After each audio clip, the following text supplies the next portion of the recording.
San Francisco presents a stark contradiction. While Silicon Valley flourishes with technological breakthroughs and immense wealth, the city's streets reveal a different narrative.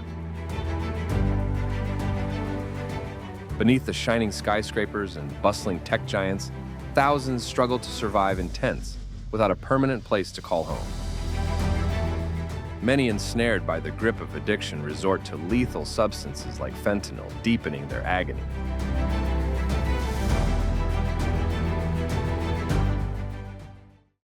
No, I was addicted before that. I started weed when I was 12, and then I worked up to like acid and coke when I was like 14. And then when I was 15, a pimp picked me up and... This documentary delves into the glaring disparity between the city's prosperity and its escalating homelessness crisis. How is it possible that a city famed for its innovation and growth has failed to address such a fundamental issue? Join us as we uncover the harsh reality that countless individuals face daily in the shadows of San Francisco's success.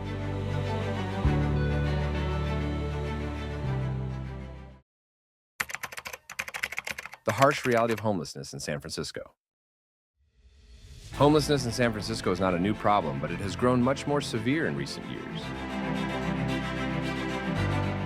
The latest point-in-time survey conducted in January 2024 revealed that the number of homeless individuals in the city has reached over 323, a 7% rise from 2022. Of this total, more than half, about 355 people, are unsheltered, meaning they have no permanent residence, no protection from the elements, and are forced to live in tents or on the streets.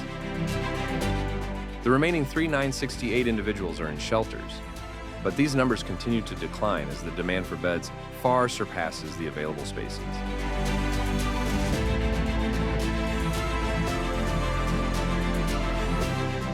San Francisco, known for its tech industry and image of progress, faces a homelessness crisis that starkly contrasts its outward success.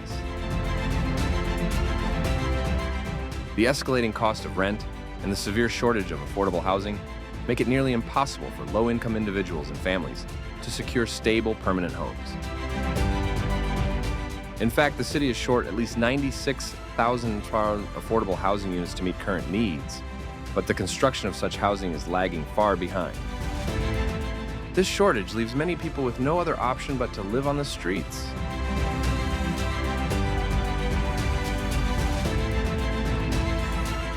What makes this crisis even more concerning is that these statistics don't include the growing number of people who are hidden homeless, those temporarily staying with friends or family, or those stuck in cycles of housing instability. Many of these individuals live in constant fear of losing their temporary shelter, which only heightens their vulnerability.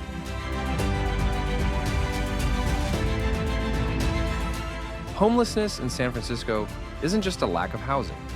It's a reflection of much deeper systemic issues within the city's economy and social structures.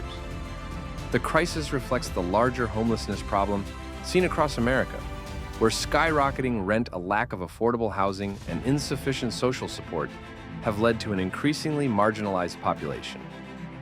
This situation is more than just a housing problem. It's a complex societal failure to meet the needs of its most vulnerable citizens. And I can honestly say that I believe that the people that are responsible for the homeless funding have been misappropriating the funding for years, and nobody's ever blown the whistle because nobody really cares to stand up for this city.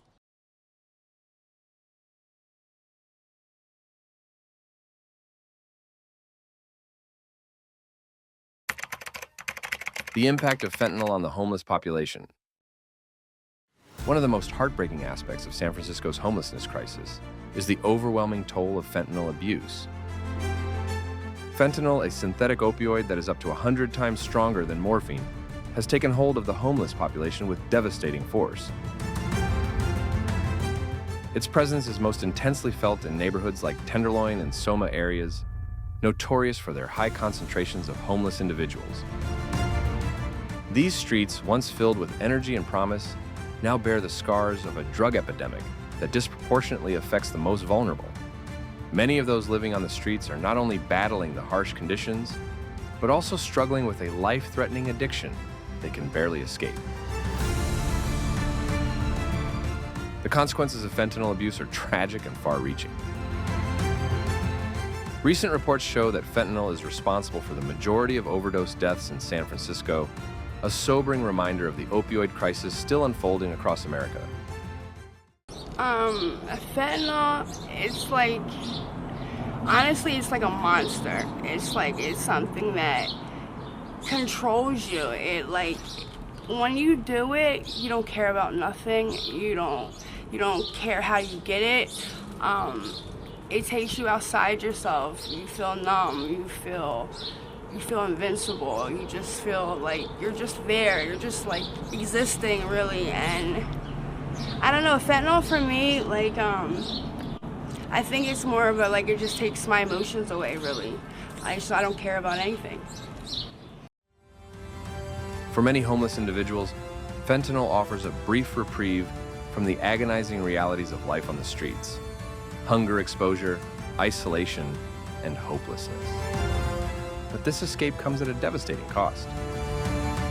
Increasingly, people are dying alone, their lives slipping away unnoticed, deprived of the care and support they desperately need. The streets have turned into a graveyard for those abandoned by society, each life lost, adding another grim statistic to an epidemic that shows no signs of slowing. The lingering question is, what can we do to break this vicious cycle? Can we truly offer help to those trapped by addiction, homelessness, and mental illness? Or are we simply condemning them to a life of suffering? Unless we address the root causes of homelessness, such as the lack of affordable housing, the neglect of mental health care, and the widespread reach of addiction, the crisis will only worsen. The challenge ahead is not just to find temporary fixes, but to create lasting solutions that tackle the issue at its core, offering hope and a future to those who have been forgotten.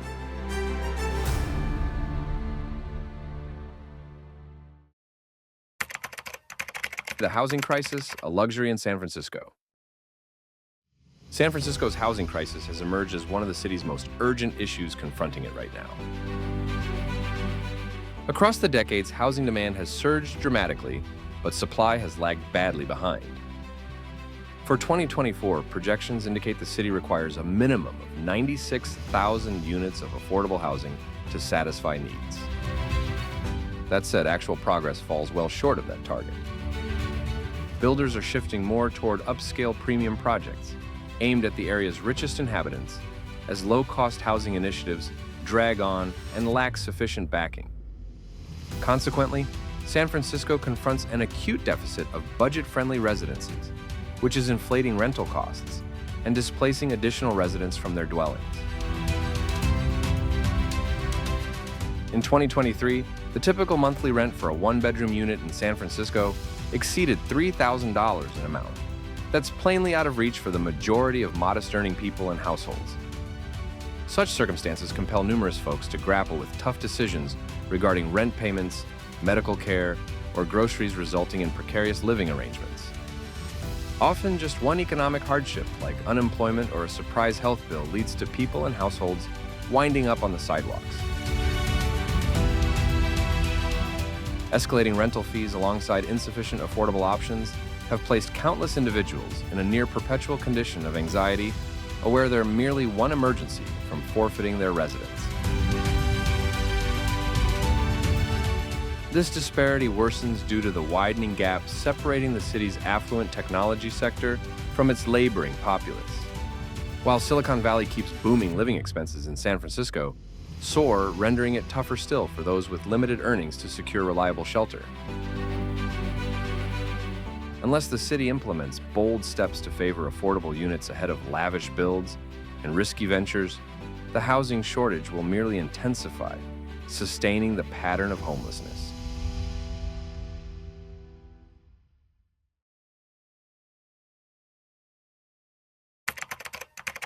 The aftermath of COVID-19, a pandemic's lasting impact on homelessness.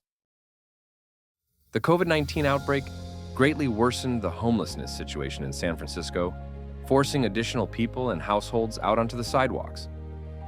Although plenty enjoyed the security of their residences amid shutdowns, those without homes encountered a completely separate ordeal.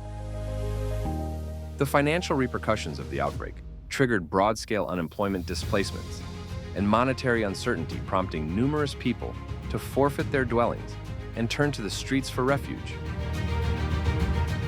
Indeed, the Department of Homelessness and Supportive Housing documented almost a 30% rise in the homeless count during the 12 months after the outbreak began.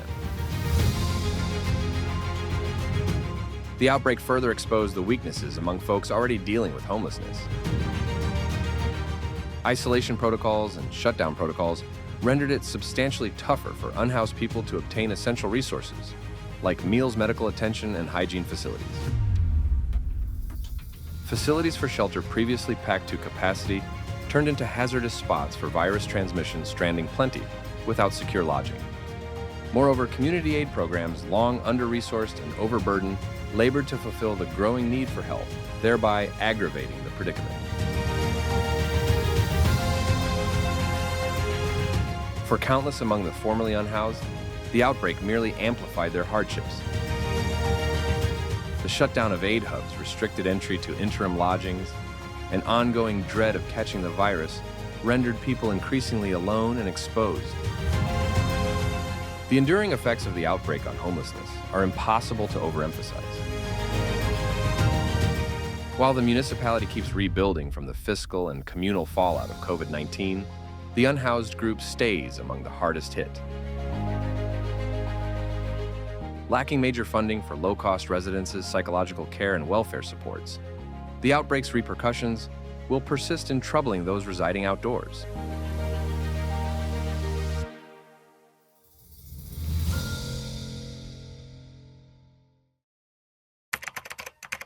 The sweep policy's unintended consequences and public backlash. To tackle the rising count of unhoused people, San Francisco has resorted to the divisive approach of clearing tent sites from public spaces. Such a method entails breaking down encampments for the homeless and compelling residents to relocate from busy zones, typically without much warning or help. Although municipal leaders claim these clearances are essential for upholding community wellness and security, they've encountered strong opposition from unhoused rights supporters and citizens alike, who contend that they inflict greater damage than benefit. The short-term outcome of these clearances is the uprooting of unhoused folks who lack alternative places to stay. Instead of confronting the core drivers of homelessness, like shortages of low-cost homes and psychological care, the clearances merely shift the issue across various locations. People get relocated from one district to another, frequently establishing fresh setups in other sections of the urban area. Such a pattern of relocation merely extends the issue, lacking any enduring fixes on the horizon.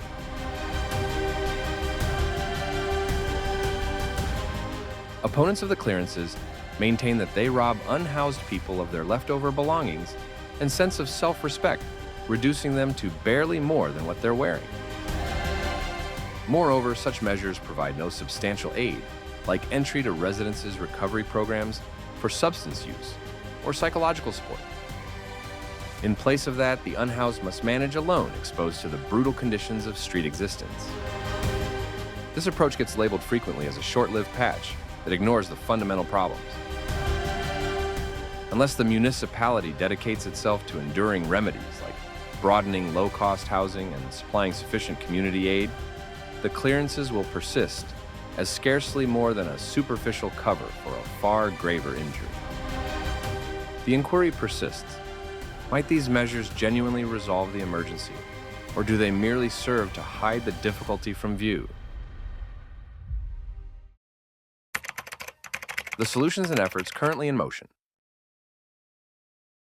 Over the past few years, San Francisco authorities have launched various programs aimed at tackling homelessness, emphasizing short-term aid alongside enduring fixes. Among the standout initiatives stands the Home by the Bay initiative, designed to deliver ongoing assisted residences for unhoused residents. This initiative intends to shelter thousands of folks through repurposing outdated structures as budget-friendly dwellings or interim lodgings. Moreover, fresh projects centered on modest-earning residences have received green lights in select neighborhoods, although building progress stays sluggish. A key emphasis involves broadening psychological wellness and substance recovery offerings, particularly for folks facing homelessness, stemming from drug dependency or psychiatric conditions. Countless unhoused residents grapple with each, and insufficient support options have created a loop of homelessness that's tough to break free from. San Francisco has attempted to handle this via boosting access to initiatives, offering recovery alongside shelter via the Housing First approach, which places emphasis on securing steady shelter prior to handling further matters, such as dependency or psychiatric care. Yet regardless of such endeavors, the path toward fully eradicating homelessness in San Francisco stays extended and riddled with obstacles. Housing requirements greatly surpass the municipality's existing ability to supply them, and numerous existing initiatives fall short of meeting the escalating requirements. The core challenge of cost accessibility keeps posing a primary obstacle, and insufficient funding for lasting remedies merely aggravates the difficulty. Might San Francisco's ongoing programs create an impact on the homelessness emergency, or do they represent insufficient action arriving too belatedly to confront the fundamental drivers of this concern?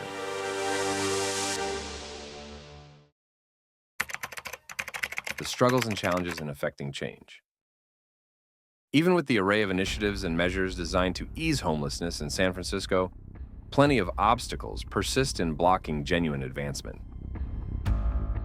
A primary barrier involves the absence of governmental resolve to allocate substantial funds toward low-cost residences and community support systems.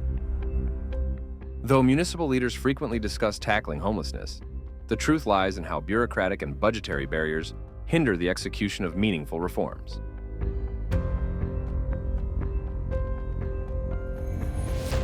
Builders tend to prioritize upscale property ventures over budget-friendly homes, fueling the upscale transformation of various districts across San Francisco. While affluent technology firms inject capital into the urban center, they inflate living expenses, rendering it substantially tougher for modest-earning residents to keep their heads above water. Such fiscal strains, combined with insufficient choices for low-cost shelter, have kept the unhoused community in an ongoing pattern of upheaval. Additionally, coordination gaps frequently arise among municipal, regional, and national authorities. Every tier of governance maintains its distinct agenda, leaving homelessness sidelined amid competing demands. The inability to align actions and combine assets yields fragmented strategies that neglect to confront the matter holistically. The homelessness emergency extends beyond mere shortages of lodging. It's an institutional flaw demanding unified actions, strong financing, and a transformation in public views regarding the impoverished and sidelined. Will San Francisco surmount these institutional hurdles, or shall they endure as impediments to authentic advancement?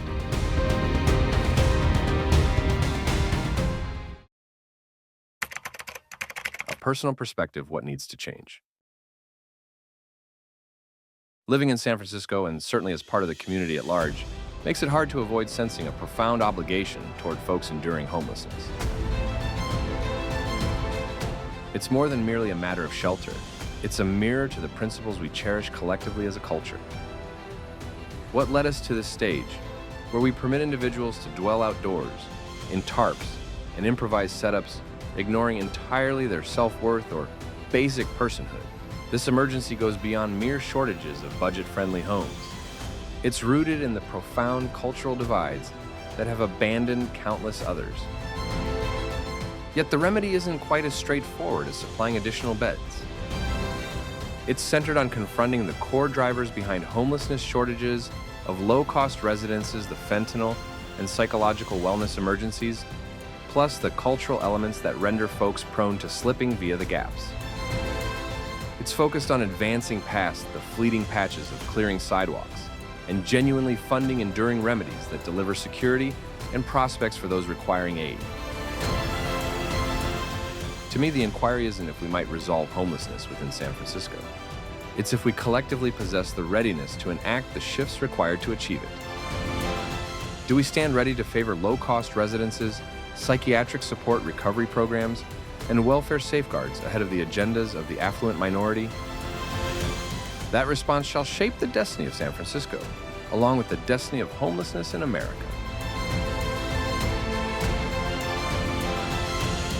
Conclusion: a long road ahead. The homelessness crisis in San Francisco represents a complicated and wide-ranging concern, firmly embedded within municipal and countrywide structural flaws. The attempts to confront the difficulty have proven broad-ranging, yet still fall short of delivering enduring remedies. Although the municipality has made progress in offering interim lodgings and aid programs, such measures prove inadequate for tackling the fundamental drivers of homelessness which keep enduring. Looking ahead, the route towards settling homelessness in San Francisco and in America demands a fundamental transformation. It demands favoring low-cost residences, broadening community aid, and funding lasting remedies over fleeting patches. It demands that we regard homelessness not as a weight, but as an indicator of a flawed framework that demands reform. The inquiry, therefore, stays straightforward. Shall we keep permitting homelessness to expand without restraint, or shall we opt to step in? The decision belongs to us to reach, and the moment for intervention has arrived.